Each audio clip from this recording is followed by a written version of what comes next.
అందరికీ నమస్కారం.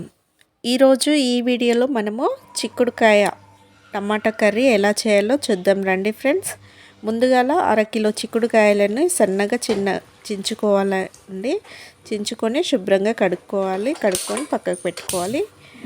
తర్వాత స్టవ్ వెలిగించుకొని ఒక గిన్నె పెట్టుకోవాలి. గిన్నె వేడయ్యాక 2 స్పూన్ల నూనె పోసుకోవాలి.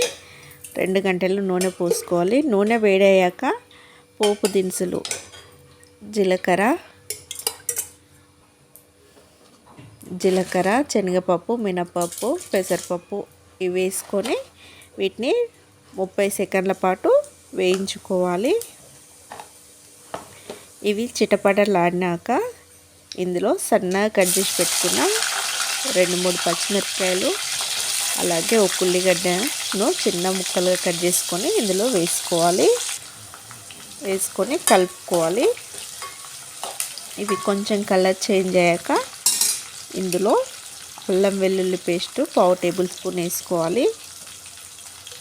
1/2 టేబుల్ స్పూన్ అల్లం వెల్లుల్లి పేస్ట్ వేసుకొని కలుపుకోవాలి. అడుగంటకుండా మాడిపోకుండా చూసుకున్నాక పసుపు వేసుకొని మళ్ళీ ఒకసారి కలుపుకోవాలండి.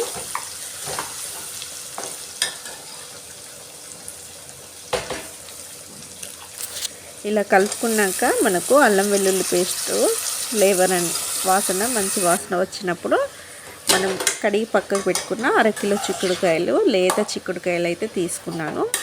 చిక్కుడుకాయలను వేసుకొని బాగా కలుపుకున్నాక ఇందులో రుచికి సరిపడు ఉప్పు వేసుకొని కలుపుకొని మూత పెట్టుకోవాలండి.